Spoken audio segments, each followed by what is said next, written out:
Hey, what's happening, YouTubers? We're back with a brand new action figure review, and today we're going to take a look at the brand new Hasbro Spider-Man Across the Spider-Verse Spider-Man 2099 basic figure. Now, this is part of Hasbro's 6-inch basic figure line, and as you can tell by the packaging, it is one of the basic figures because plastic-free, the figure's exposed, and there's limited articulation. So I am kind of taking it back to a couple years ago because you saw my previous review was the Titan Hero series figure. Now it's the basic figure, the 6-inch line.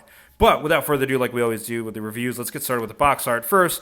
So normally what you typically see on these basic figures, the image of the characters in the movie, the title on the back right there, the figure, and the one accessory they come with, Spider-Man 2099, plastic-free packaging.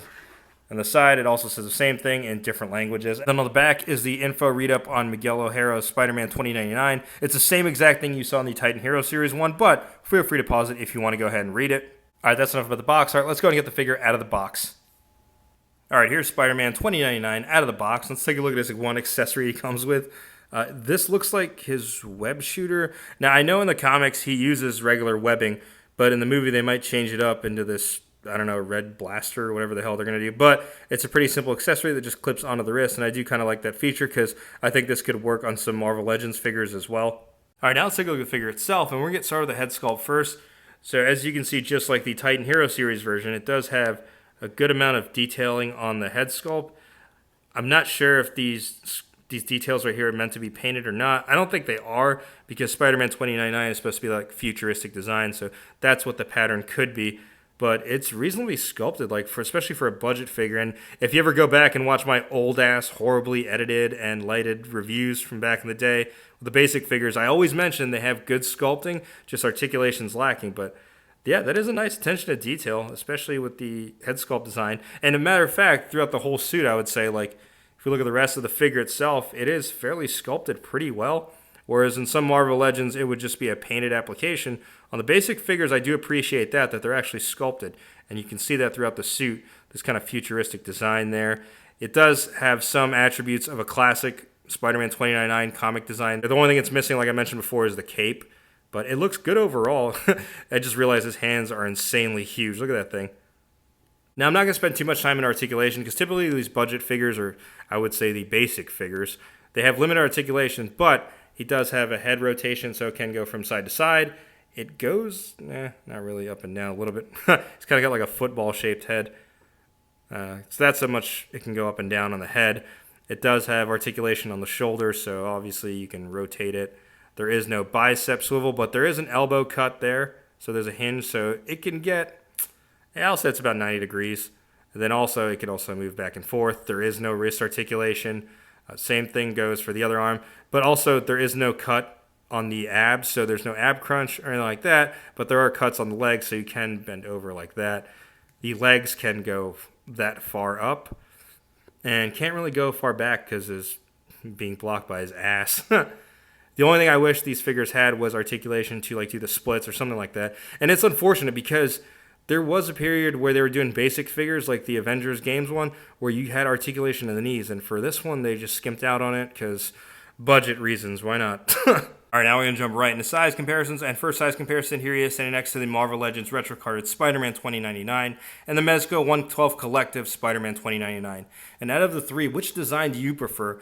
The classic comic one, the Across the Spider-Verse one, or the Mezco-inspired one. Now, here's the thing. This is pretty interesting to see. There's a reason why I wanted to pick this up. It was because it looks like he's towering over the Marvel Legends one, so it looks like he could fit in your Legends collection. And like I mentioned earlier, the reason why I like these basic figure accessories is because they can easily just clip onto the Marvel Legends one or any other figure, so it can work in that sense like that. I don't even know what this is. I guess this is his web shooter in the movie, but it is pretty interesting that you could use these with your Marvel Legends. And next size comparison, I just wanted to do this all in one shot, but here is that basic figure Spider-Man 2099 next to some Marvel Legends Into the Spider-Verse figures. From left to right, we have Peter B. Parker, Spider-Gwen, Spider-Ham, Miles Morales, and the Prowler. So he does fit in terms of scaling, in my opinion, but let me know what you think in the comments below. And last size comparison, here's Spider-Man 2099, standing next to the Hasbro Black Series Poe Dameron. Now, if you don't know why I'm doing this size comparison, it's because the actor Oscar Isaac plays the voice of Spider-Man 2099. or at least he did at the end credits of Spider-Man Into the Universe. And it's funny because my man is grinding. I can't knock on Oscar Isaac. This dude is literally in every single universe. Star Wars, the Fox Marvel one, he was Apocalypse, he's Moon Knight. Now this dude is the Sony Marvel universe as Spider-Man 2099. So I can't knock that. Because I was being stupid, I wanted to try a head swap to see if that head would fit on here. Oh shit, looks like it doesn't. The peg is too big, and typically these Black Series head sculpts or ball joints are small, so yeah, it does not fit appropriately, but use your imagination, folks. All right, some overall thoughts on the figure is it's a good basic figure. It's good for what it's meant for, and that's the basic figure line, and for kids who want to collect figures that aren't up there in price, and for parents to find figures at a budgeted price.